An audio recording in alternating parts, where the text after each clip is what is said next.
Greetings everyone, and welcome to the first ever jazz banjo video tutorial on this channel. In this series we're going to get into the Bebop Dominant Scale. It's a jazz scale, but we're going to learn it over a G7 chord in standard tuning, so bluegrassers may be able to take home something tasty as well. Okay, so to get started, let's have a real quick refresh of the basics. This is a G7 chord. It is derived diatonically from the C major scale.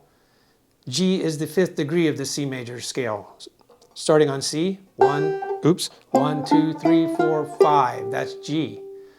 Now, if you play a C major scale starting on G, you get what's known as the Mixolydian mode or scale.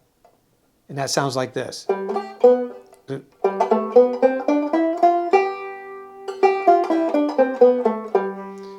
And it sounds perfectly, fits perfectly over a G7 chord. Okay, so what is the Bebop Dominant Scale then? The Bebop Dominant Scale adds an extra note to the scale that we just played. And that note is in between G, the root, and F, the flat 7. So here's G, the root, F, the flat 7, and in between them is F sharp.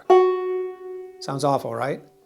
But if we play them in a row, it forms a 3-note chromatic sequence. Listen.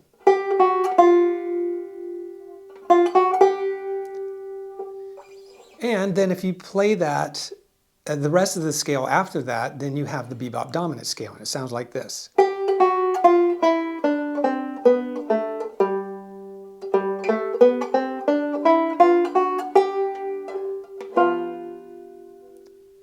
All right, so why did the bebop players do this?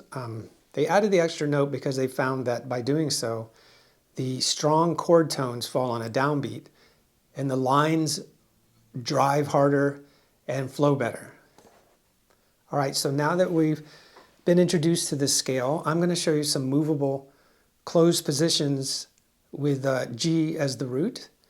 And when I say movable closed positions, that means you can play them all around the neck in different keys.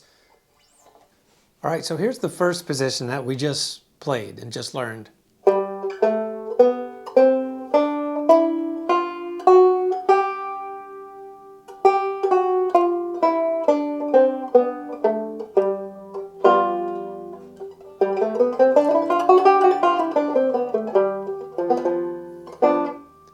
Here's the second position.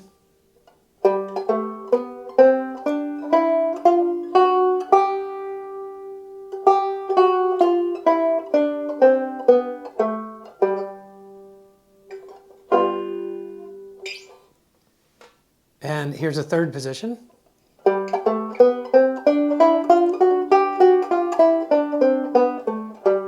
It's probably my favorite one, easier to play. Okay, now here's a position that starts with G on the 3rd string at the 12th fret.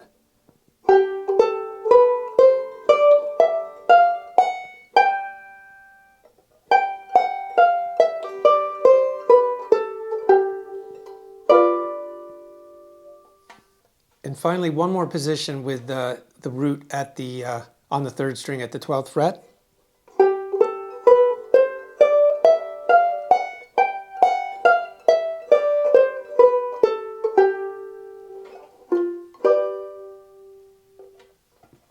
So I did write out some tab for these fingerings.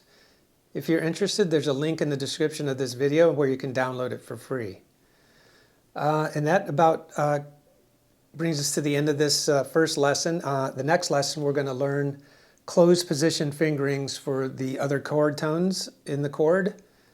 Until then, if you like this content, if you want me to keep making these videos, please consider liking, subscribing, and commenting in the video. It helps me know that what I'm doing is worthwhile. All right, see you in the next one. Bye.